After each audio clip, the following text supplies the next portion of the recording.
नमस्कार जय जगन्नाथ मो स्मरणिका आपण मन को स्वागत जोड़े आपण निज चैनल गृहिणी को प्रथमे तो आपण मानू रजर अनेक अनेक शुभेच्छा और शुभकामना। समस्ते तो पोड़पिठा बनी थे मु भी बनी थी किंतु मु बनी थी दुनियार सबुठु सहज पोड़पिठा। तेबे चलंतु स्टार्ट करिबा आज रेसिपीटी को। गोटे कप बिरी रे 2 कप चावल देके भल भाव धोईदेबा आउ 4 ରୁ 5 घंटा पे बतरे दबा।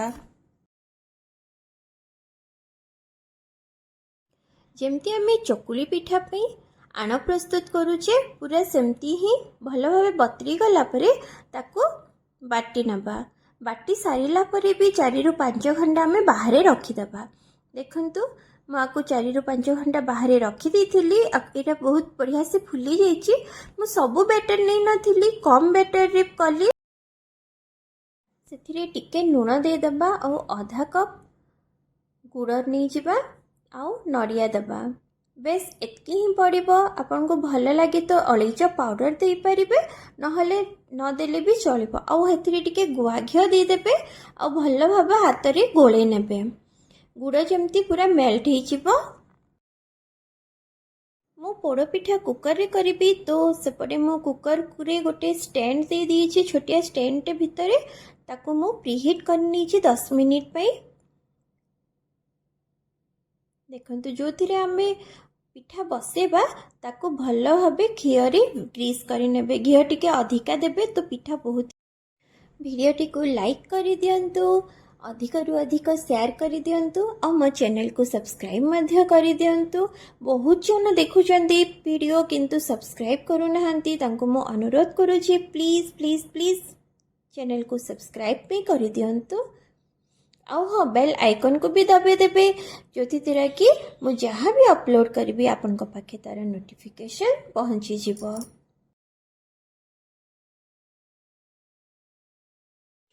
एबे कुकर रे दे देबा पोड़ पिठा को।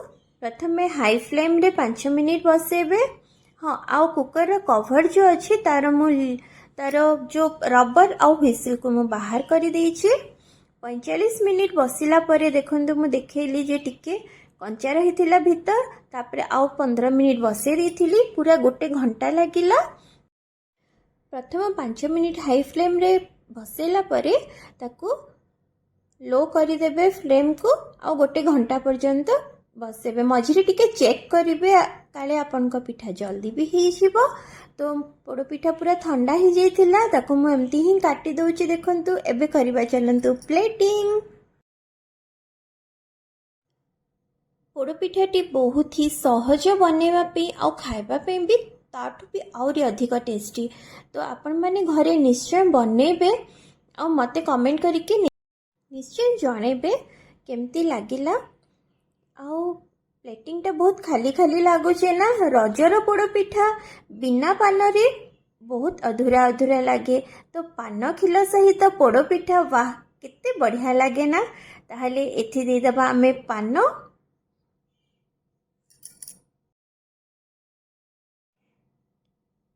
आपण मानंकु आउ थरे आम पूरा परिवार तरफ रो हैप्पी रज।